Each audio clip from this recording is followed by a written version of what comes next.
Hi, Akhil. Thanks for joining me for Lead Time Chats. Thank you, and thank you for having me. I'm excited. Yeah, of course. So today the topic we're going to talk about is really around navigating uncertainty. And you've had an impressive career moving from senior engineer, lead engineer, head of platforms at Dropbox, and VP engineering and beyond. And I think one thing that a lot of engineers and engineering managers would be curious about is what are the moments when you felt the most uncertain? Like maybe I don't know if I'm up for this new role, or I don't know if I have the right skill set, or just what are those moments of uncertainty, and then how did you navigate them? Yeah, I think when I look back, I have definitely been very lucky to have worked with some really smart people in my career. Mhm. When I look back, there were a few big steps I took in my career. The first one was like a lot of people do, which is you start off as an engineer at Google. I suddenly became a manager for 40 people. That was a big leap for me in terms of skill set. From 0 to 40. Yeah, I mean, Google was a crazy company back then because we were growing so fast. You just had to convert. My manager used to have 120 engineers. And then at some Oh point, he my God. decided to invite three of us and said, I'm giving each of you 40 people because I'm done with having 120 direct reports. So So then it he got, had zero. then he had three. So his Oh, life okay, was yeah, he did.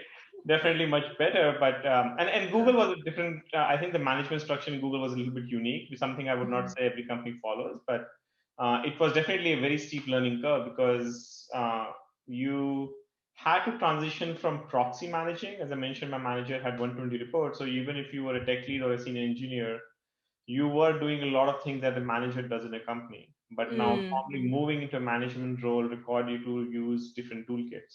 So that got was it. a So very even though you weren't technically a manager when you had zero reports, you probably had a lot of that skill set yeah. that other companies would call management. Yes, I was the tech lead for the search ads backend. So I Yeah. would be heavily involved in things like project management, prioritization of what you do, some of the Mhm. processes like bug management, a lot of things that managers do in companies, but I was Mhm. doing them for my team. Mhm. The thing that I would not do is things like perf reports or performance conversations or career conversations. That would be something Mhm. my manager would do. But then you have to Got it. take them on as well, which was a Mhm. lot of fun. A lot of mistakes were made, but I learned a lot. And then leaving Google to join a very small company was a big change for me personally because Google was my first company from college. So I had Mhm. never actually worked in some different company. And then as Dropbox was growing, more recently shifting into running the product and design for the enterprise line of business, where I learned how to work with product design, but then also sales and marketing. And Mhm. each of them were big transitions. Each of them happened when I clearly did not know everything I had to know to do the job. So uncertainty was really big. Like it will be. I mean, I was anxious, but I was also excited. There's a Mhm. phrase that sticks in my head, which is you're uncomfortably excited. You're uncomfortable, but you are excited about how it feels. Mhm. And when I look back, a few things have been consistent. The one thing when people come and talk to me about my career is that you always have to make sure that you are doing your current job well. Because I believe Mhm. that if I was not a very good technical lead or engineer, I would not have been a good manager. Or if I was not running engineering very well, I would not have been able to take on product and design and run a business. Mm. So the first thing that I often tell people is just make sure that you're doing your current job well. I Mhm. talk to a lot of people, they're talking about what should they do next. And when I ask them, so how do you feel you're doing your job right now? They don't have a clear picture of whether they're doing well or not. So the first conversation you need to have with your manager or your company or team is like, am I doing a good job right now? Mhm. What And do the you second think happens when people are not really thriving in their current role and then are looking for a different role? What's the Yeah, failure so case? there are definitely cases when people are just in the wrong role or the wrong team. Mhm. I mean, it happens when someone wants to work on, say, the front end code and people are stuck in the back end infrastructure kind Right. of. There, my advice always has been first find the job that you're good at and you are Mhm. able to succeed. So it could be a different team, it could be a different staff, or if you really are passionate about product management, like Mhm. a lot of engineers transition from being an engineer to a PM, Mhm. then become a PM. Don't look for expanded role where you are trying to manage PMs as well as engineers. But say, look, I want to Mhm. learn product management. Can I become a PM? Right. And that's very important because you really have to be able to do your job well, because then there are people around you who want to invest in you more. They're more likely to take bets on you. Like my story has been someone in Google or Dropbox has always taken a bet on me. Hmm. Like when my manager said, I want you to manage these 40 people, he was taking a bet. It was not as if I had 50 years of experience management and knew what I was doing. He was like, look, he's doing a good job. I'll take a bet. Hmm. So Um, being someone who's doing your current job means that it's more likely that someone will take a bet on you. And it sounds like when you've taken those jumps or kind of changes in your roles or taking on much larger roles, um, you may not know everything in the next role, right? You may not know everything in the next role, but you know that you're good at the job or the role you came from, and so then that gives you some confidence that is it that you'll figure it out or like. I think it does two things. One is it gives you confidence, but I think it's natural to be still be afraid. I Mhm, think it's human to be afraid of, or I don't know how I'm supposed to do this. But more importantly, I think it lends you the credibility to the people around you.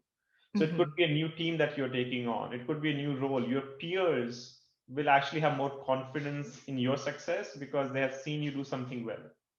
Got it. So Mhm. I think, and that confidence is really important because, in the end, you succeed because you're part of a bigger organization, part of a bigger team, and you want Right. everyone to be rooting for you, Yeah. So you have the support of everyone around you as you're kind of filling in those gaps. filling in the And gap. They yeah. will help you. They will also, I mean, the other thing I learned a little bit late, to be very honest, was uh, it is absolutely important for you to ask for help when you Mm, take on a new role.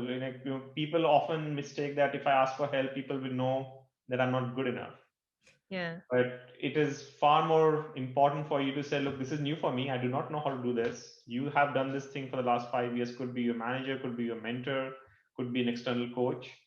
Uh, can you guide me through these things? These are things what I'm struggling with. And Hmm. if you do that, then you realize actually more people want you to succeed because their success depends on you. I mean, that's also a Mm, reality that they don't succeed if you don't succeed. And if you reach out for help, I'm yet to find someone who says no. Like everyone says, mhm. "Yeah, tell me what I can do." I mean, I think the great thing about this community and this technology industry is everyone wants to help each other. Yeah. They may not just be doing it because they're busy, but if you reach out, they will say If yes. you ask, yeah. Yeah. It sounds like one of the tools you've used in these transitions is kind of like rallying your team and almost like this group around you that helps you succeed in this new role. Yeah, I think I'll say I'm still learning how to do it well. I'll be lying to you if I say, look, I have the playbook already. Uh, but it takes intentionality, it takes effort, where you should not fool yourself thinking this will just happen. So you have to reach out to people, be vulnerable in front of them, and say, look, I'm not running product. I have never managed product teams. Hmm. What do they look for? What do they look for in the leader? Yeah. The other thing that you have to look is build a network of mentors even outside the company so that you can Hmm. get advice from someone who may have a different perspective. Sometimes it helps to have someone who's not in the nitty gritties of your day-to-day job or operation or your company, whatever is going on in your company, to tell you, hey, why don't you think of something else? Hmm. So it does take time, though. I think I Yeah. do it very well, but I keep reminding myself that's actually very important. Hmm. What are some of the skill sets or what felt like the biggest leap in terms of going from one role to another role and feeling like there was the biggest gap in what you needed to know I or think do? for me, the biggest gap or the biggest gap in the skill set and the awareness, I would say, about whether I was equipped for it was my first leap, which was moving from a senior tech lead IC engineer to a manager. Hmm. And I think I've talked to a lot of people who probably, hopefully, will have the same experience where you were initially all about shipping products. You are initially all about meeting deadlines and making sure that you are building new stuff and getting things done. You're very result Hmm. oriented.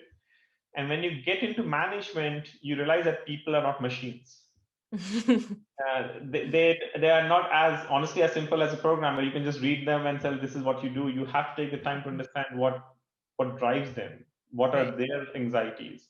Which can And be I think challenging when you have 40 direct reports too. Like, even more challenging when you don't even know that's what you're supposed to do. So yeah. So the first step is to understand, because there was a phase where I would remember that I would operate in the same way. Okay, we should be doing this. This is what we should be Mhm. doing. But I would not take the time to tell the why. I mean, call me, say, "Hey, Mm, look, this is, can we ship this product by next week?" I'm not going to tell you why, because in my head, that's not important. But as mhm, people, you want to know why this is so important. Why should I be working hard to ship something? And so it was challenging. The scale definitely did not help, but even without the scale, I think for me, the awareness that that's actually such a key part of a successful team. mhm, um, and since I have started focusing, and I think of my philosophy as more people first, where I try to mhm, understand what is the motivation, what is the incentives a person has in the team, like what makes them happy, what makes them productive, and mhm, then use that to see what can this team achieve. I think then it becomes much easier to take on product or design. Like, for example, if you have to work with the salespeople, you have to understand what mhm. their incentives are. They are under Right. the pressure to meet the quota. Like, one of the things I keep telling engineering teams is, you have to remember, salespeople's comp is gated on revenue. You and I get the same pay if the company doesn't meet the revenue, but there's someone who probably will get a lower paycheck if they don't meet the revenue. So we should be more empathic towards salespeople, because Mm, unlike us, they're, so that shift was a big one for me, the first one. And after that, I mhm, realized that obviously every step is you need to learn skill sets, but the mhm, mindset shift that has to happen from a IC to a leader or a manager, I think is typically the most difficult, was the most difficult for me personally. mhm. And then moving from like a functional leader to sort of a cross-functional leader who has to work across um, different areas of the company, what was the most challenging there, or the most uncertain?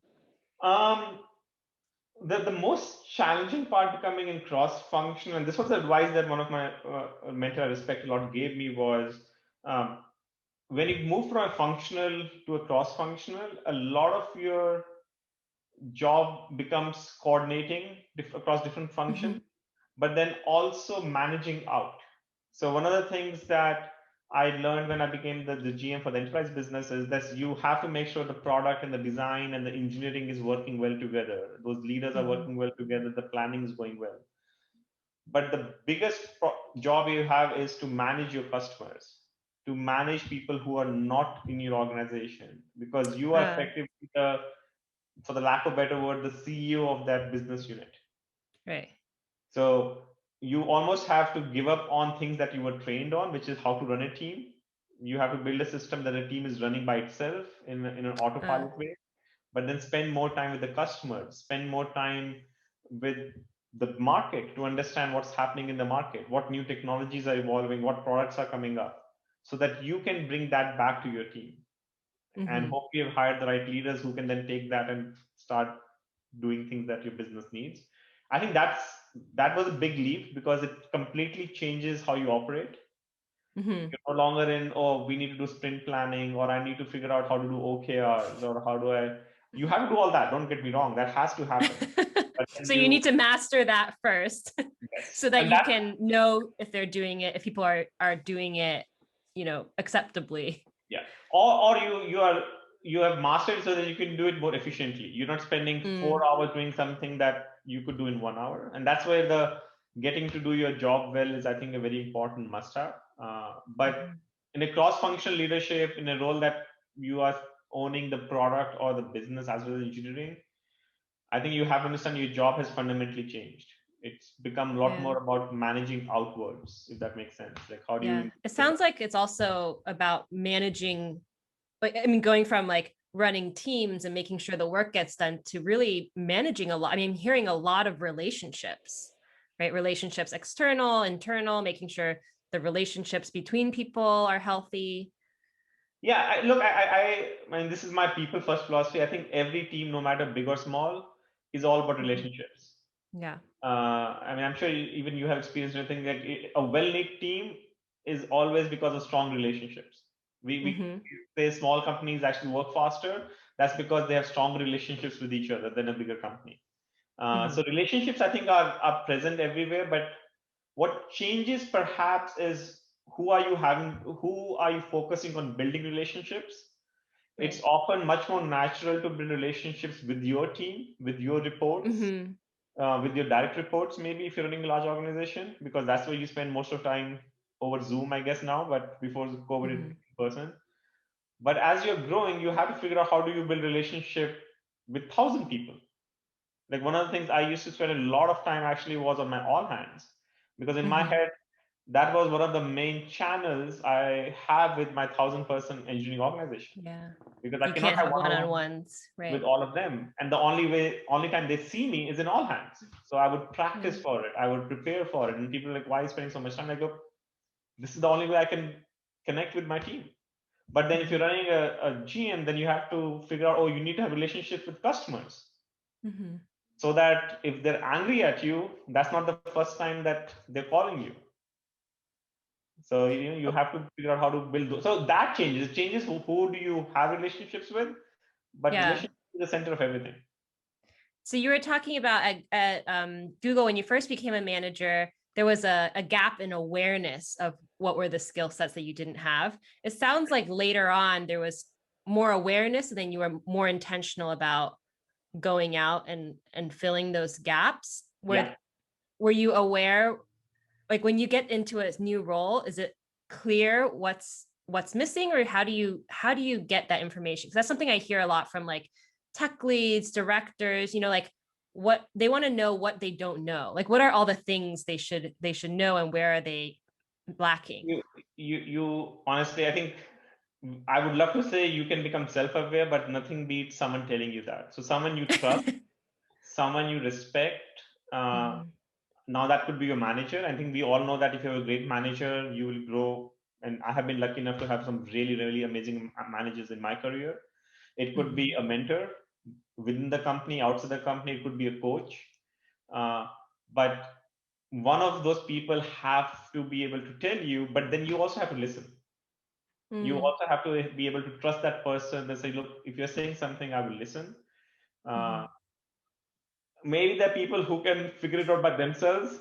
I'm not one of those people, and I've not seen too many people able to do that. Yeah. But and that's why I mean, I enjoy talking to people and say, look, take it from people who have struggled. Like everyone goes through this. I think everyone goes through this phase where they don't have this awareness, but then they get aware. But someone has to tell you at Mhm. least initially. Then it's up to you whether you receive it or not. Mhm. What's a meaningful piece of feedback, or what's a piece of feedback that really that you listened to and it really shifted kind of a gap, or filled in a gap? I think for me, the biggest change in my leadership was because of the I have a coach that I've been working for the last 5 years, an external coach. I think he has helped Mhm. me a lot. But in terms of feedback and advice, there were a few things that I still remember exactly when it was given to me and in that setting, and that's the amount of impact it has had. The first one was actually at Google, where my manager, I got promoted to a certain level, and manager came to me and brought me into his office, which he never did. This was the first time I went to his office, and he gave me this advice, which was like, at this point, even if your trash can is not empty, that's going to be your problem. And I didn't get it. I was like, what do you mean? What, like, why are you saying that? And subsequently, I realized that what he was talking about is, at this point, the buck stops at you.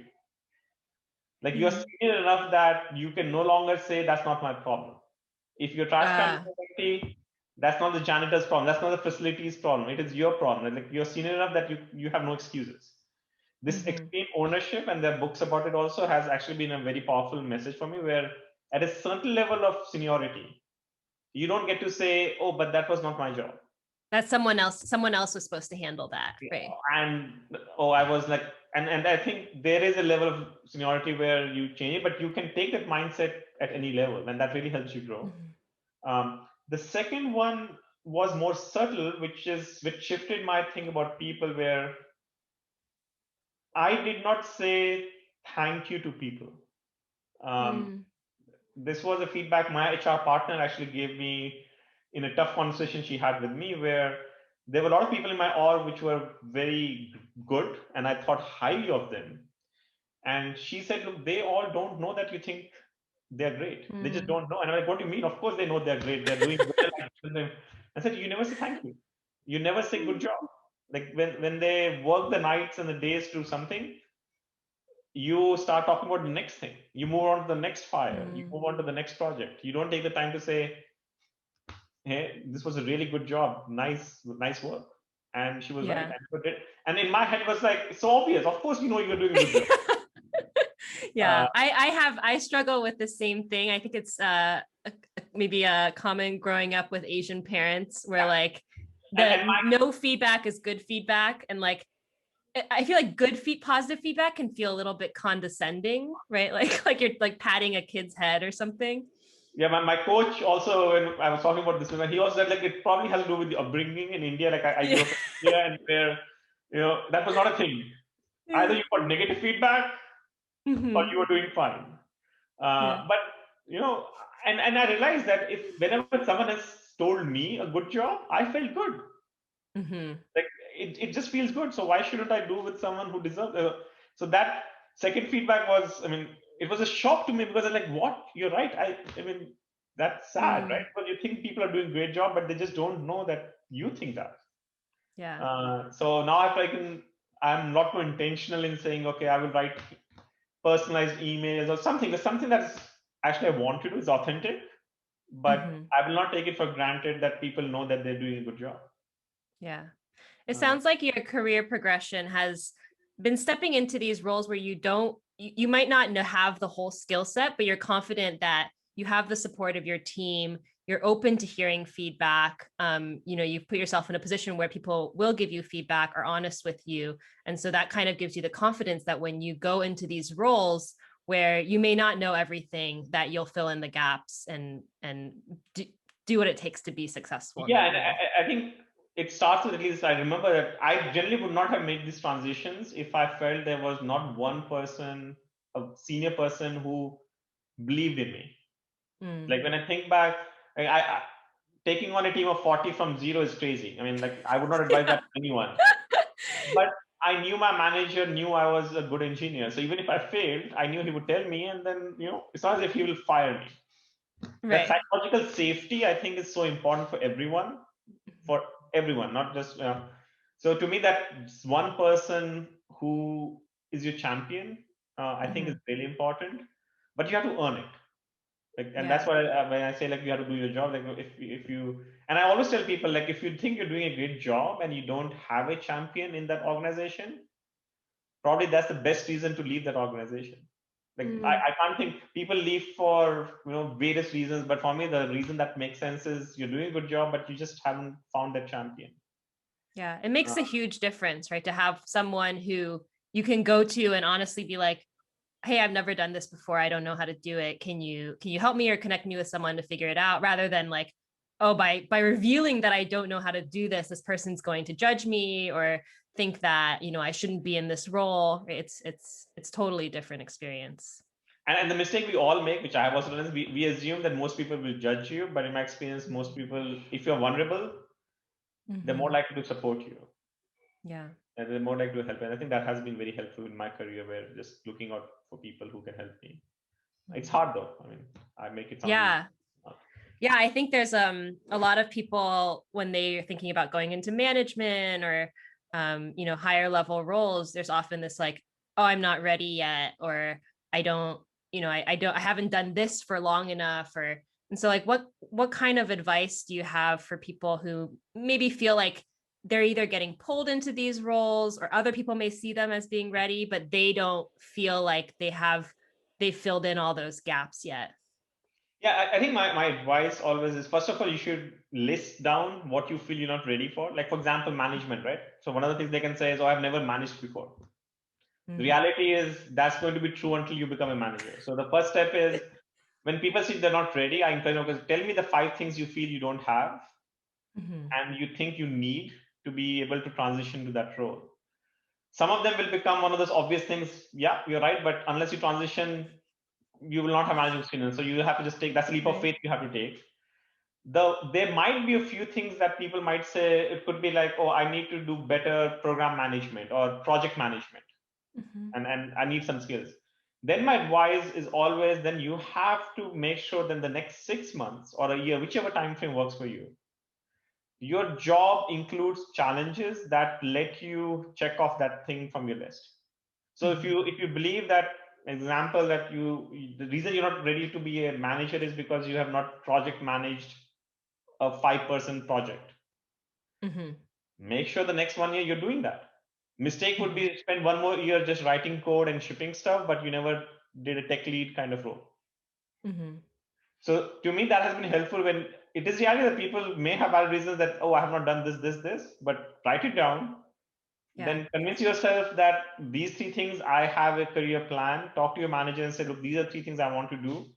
What are the opportunities? I'm not looking for a change in role, but I want to get exposure to these skill sets. Yeah, that's a way to take action rather than kind of, 3 years down the line, you still haven't You'll checked never look. those The things reality off. is, at some point, you'll have to take a leap of faith. You'll never be ready. But you can build more confidence and be more intentional about it, where you're saying, okay, I'm not ready because I need to mentor people. I don't know how to mentor people. All right, so the next, you don't become a manager yet, but maybe mentor 2 interns first. Yeah, And it's time boxed. Time box, and it's actionable. And in my experience, all it gives you is more confidence, because in my experience, most people are lacking in confidence, not in capability. But that's important. If you're not confident, then you will not do a good job. So if maybe as a manager, you think they could take that leap of faith and you think they could do it, but if checking 3 out of 5 of those items off, and then they're like, okay, I think I can do it, then it just sets them up better for success. We're all engineers, so there's I think there's a certain way we think which is common to all engineers, which is very systematic. Okay, I have 5 things to do and knock them out. But that seems to work well, because I don't try to tell, no, you're ready. Okay, you're not ready, tell me the 5 things. Let's walk through the list and see what can we do about it. Yeah, I like that, because it's very tactical and action oriented, rather than, like, you could also imagine like trying to convince this person that they're ready, right? Like, and there may be some of that too, but having both options available. Yeah. So well, thank you so much. I think this is great. I think it's less common that we hear from people who have reached much more senior positions around the moments of uncertainty. Like, people often think that's just when you're a new grad or a mid-level or senior engineer thinking about management or director level roles. But thank you so much for sharing. I think it'll be really helpful. Thank you so much for having me, Jin. This was really great. Nice catching with you. You too.